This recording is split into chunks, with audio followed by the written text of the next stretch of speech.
자반증으로 다리에 붉은 반점이 생겨서 걱정인 분들 많으시죠. 조금만 걷거나 움직여도 반점이 심해져서 일상적인 활동도 조심스러운 분들이 많으실 겁니다.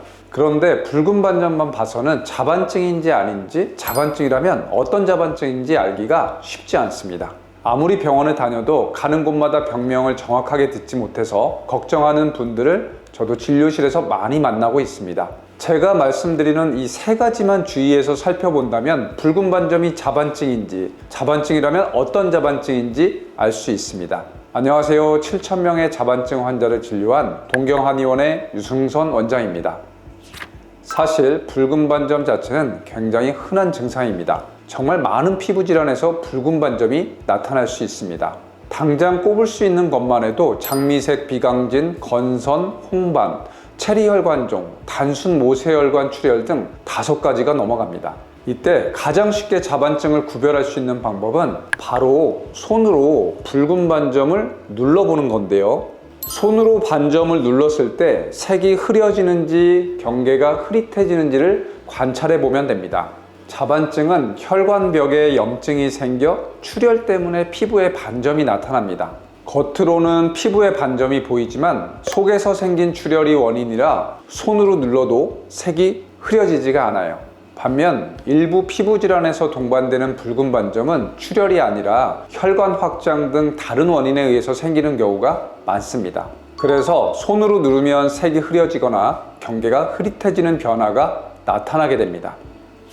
두 번째 구별법은 반점의 모양입니다. 이 방법은 어떤 자반증인지 구별할 때 사용할 수 있는 방법인데요. 오늘은 자반증 중에서 대표적인 알레르기성 자반증과 색소성 자반증을 중심으로 설명해 드리겠습니다. 알레르기성 자반증과 색소성 자반증은 모두 피부, 주로 팔다리에 붉은 반점이 생기는데요. 반점의 모양은 약간 다릅니다. 예를 들어 알레르기성 자반증은 펜으로 콕콕 찍은 것처럼 반점이 생깁니다. 사람에 따라 크기 차이는 있지만 꼭 씨를 뿌린 것처럼 반점이 생깁니다.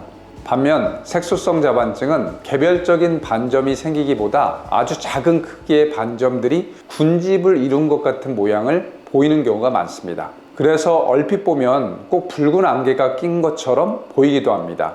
자세히 들여다보면 그 안에 작은 반점들이 모여 있곤 합니다. 세 번째 구별법은 붉은 반점 외에 다른 증상이 없는지 확인해 보는 것입니다.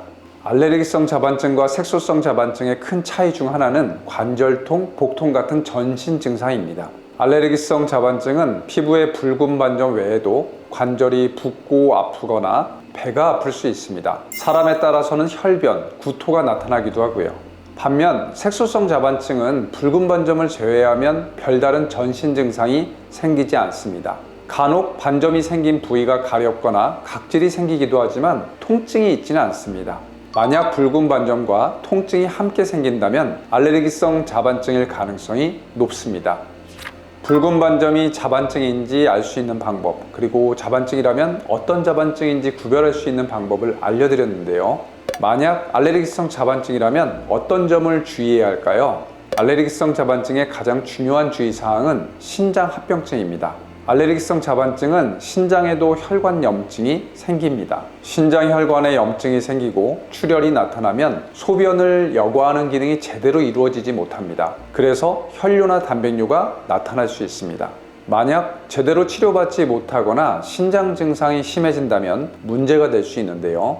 일부 환자는 신증후군이나 신부전 등 더 큰 합병증으로 이어지기도 합니다. 알레르기성 자반증이 의심된다면 꼭 정기적인 소변 검사를 받아보셔야 하고 혈뇨나 단백뇨가 있다면 신장 기능 회복을 돕는 치료를 받으셔야 합니다. 색소성 자반증에서 가장 주의해야 할 점은 착색입니다. 색소성 자반증은 다른 자반증에 비해서 착색되는 경우가 현저하게 많은데요. 혈관 염증으로 혈색소가 유출되면서 피부에 흔적을 남길 수 있습니다. 착색은 건강에 당장 큰 영향을 미치지는 않지만 주로 팔다리처럼 노출되는 부위에 생기기 때문에 환자에게 큰 스트레스가 될 수 있습니다. 실제로 착색 때문에 여름에도 반팔, 반바지를 입기 어렵거나 수영장, 사우나에 갈 수 없어서 어려워하시는 분들이 많습니다. 착색을 방지하는 가장 좋은 방법은 최대한 빠른 치료입니다. 착색은 붉은 반점이 생겼다, 진정되기를 반복하면서 진행됩니다. 그래서 하루라도 빨리 색소성 자반증을 치료하는 것이 가장 좋습니다. 여기에 더해서 동경한의원에서는 치료 중에도 착색 방지를 도와드리고 있는데요. 착색은 한의학적으로 어혈로 인해 생기기 때문에 어혈을 제거하는 약재를 추가하여 최대한 착색을 막으며 치료를 도와드리고 있습니다. 오늘은 붉은 반점이 자반증인지 아닌지, 어떤 자반증인지 구별할 수 있는 방법을 알려드렸습니다. 자반증은 굉장히 발병률이 낮은 희귀질환입니다.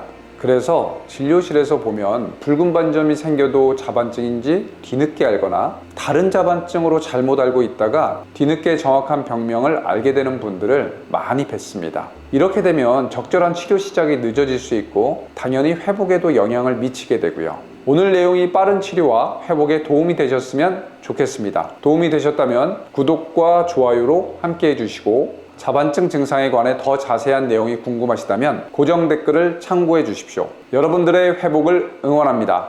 감사합니다.